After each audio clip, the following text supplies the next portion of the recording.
We started? Yeah, it's just Stephanie. We're at Kensington Park in London. We're going to do a quick pan around so you can see where I am.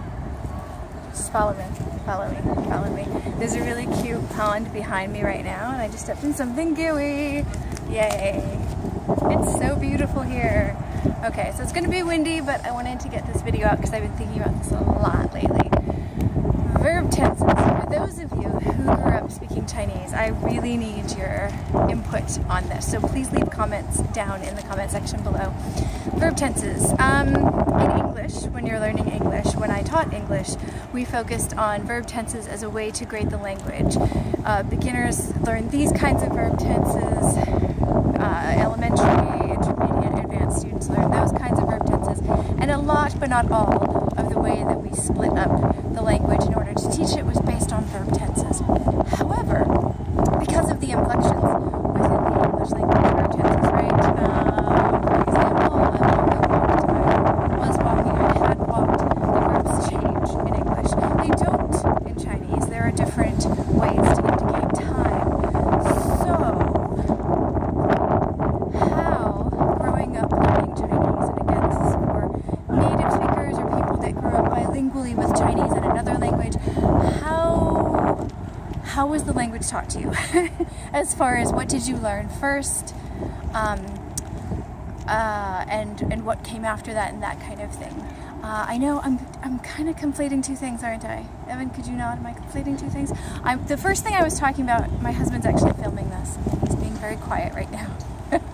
Anyway, I'm conflating two things actually, because the way that I was talking about we taught English was for adults, but for children too. I'm thinking through this. Yeah, actually it was for everyone, but I don't know how the language, I don't remember how the language was taught to me as a child, because I was so stinking long ago. So I guess the question is still there. How were you taught the Chinese language? What things were you taught first grammatically? Was the language broken down in any sort of grammatical kind of this is how to be accurate when you use the language kind of way? There's so much in English that's based on verb tenses that I'm really curious what the Chinese equivalent to that importance, not just time importance, which verbs really, really have in English, but what was the important part that was stressed and checked for accuracy and that teachers red penned or corrected you on or that kind of thing? What was it if it wasn't verb tenses? Because in Chinese the verb tenses don't inflect. They don't change. There's just other things added to the sentence. And I don't fully have enough examples to give you that, but for those of you that are that grew up with the language, you don't need the examples. You know, one's up one side and down the other and all that kind of good stuff. So again, the question is, in English, a lot depends on verb tenses, and we tend to teach different levels of the language, and we grow up learning different things about the language based on the complexity of the verb tenses, starting with the simplest, supposedly, and going to the most complex, supposedly.